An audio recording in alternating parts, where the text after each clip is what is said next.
Welcome to North of the Broad. I'm your host, Karen Wyman, coming to you from higher ground in Beaufort. We have a great show lined up for you today, so stay tuned for more North of the Broad.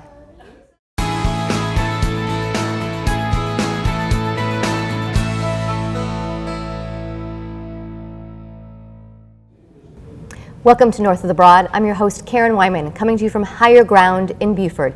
I'm joined this afternoon by Stephen Murray, Beaufort City Councilman. Hi, Stephen. Hey, Karen. How are you? I'm doing great. Thanks for having me on. Of course, perfect timing. Obviously, we have a lot to talk about. We are on the heels of Irma, and I'm sure all of our viewers and residents out here in northern Beaufort County are interested to know how we fared as a city. Yeah, I think we fared exceptionally well, given the three-foot storm surge that we had. I think winds were a little higher than expected. Some parts of the city were hit pretty hard. We had some flooding in some folks' houses, which is never a good thing. We had some businesses downtown flood, but I think the majority of residences, majority of businesses fared pretty well.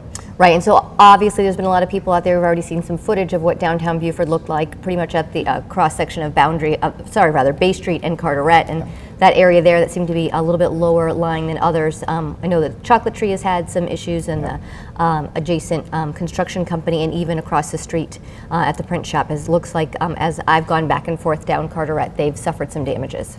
They have. So the Chocolate Tree is out.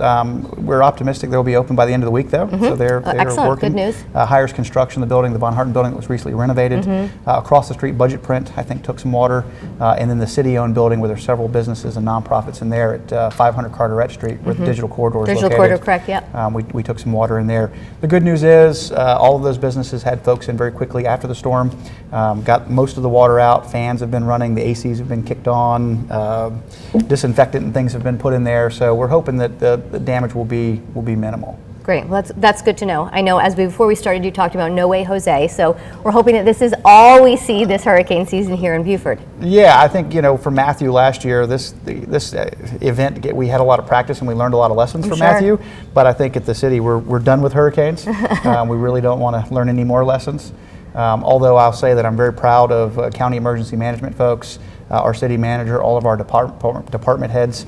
I think have all done a fantastic job communicating with the public, preparing, and now we're in recovery mode. And I think you've already seen a lot of folks out in the streets cleaning up the city. Absolutely, within a very short order. I mean, I was able to get off my home on Cat Island after the tide went down, and to come downtown, to come to the office at One Blood to make sure that our building had not been impacted in any way, and it was obvious that the cleanup had started immediately. Right. In fact, the roads were open and we were able to get back into business ourselves, which was great, knowing that the blood collection and the supply to the hospitals is imperative to get back up and running. Obviously, Beaufort Memorial looking to open up their ICU unit and their operating room as soon as possible. Right. I did notice, so maybe you can give us a little information while you're here talking to us.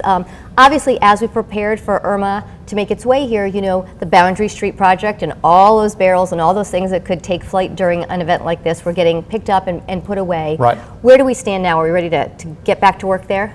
We are, and so I think you look today, we've already got crews back on site. The barrels are starting to come back out, and so we continue to ask for patience from residents and businesses along the corridor that have to traverse that corridor.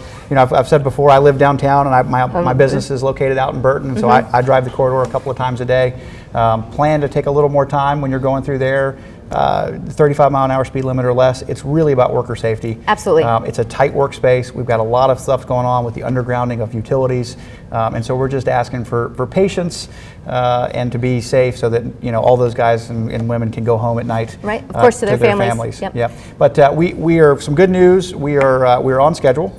We haven't been updated on what Irma's going to do to the schedule. Impacting the schedule. It has delayed us several days, but we are on budget currently.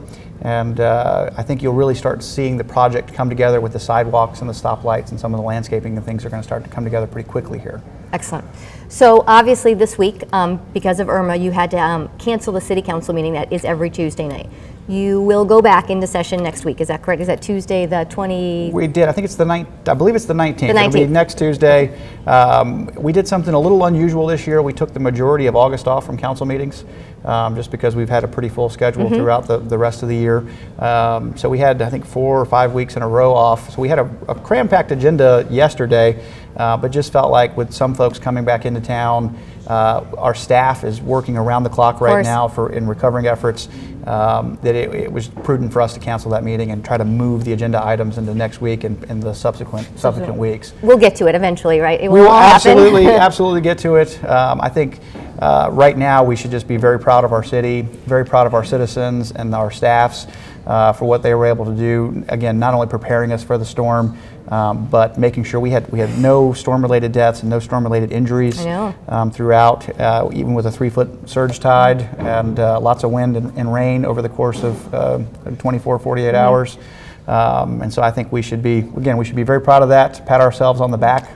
I think one of the things we all need to do is, if you see someone who volunteers their time or is a city employee, to thank them, to reach out and say, hey, I know that you may have spent, several days away from your family being concerned about their safety and whereabouts, volunteering your time away from them and sacrificing maybe your own personal safety in some instances in order to help our city. So if you see somebody out there, that is great advice. Give them a thank you. Absolutely. I saw the fire chief today at lunch, and he was saying that especially for some of the younger firefighters that are just coming into the department, being away from your families, your young families, is very difficult, especially in this time of crisis. And so I think that's a good point.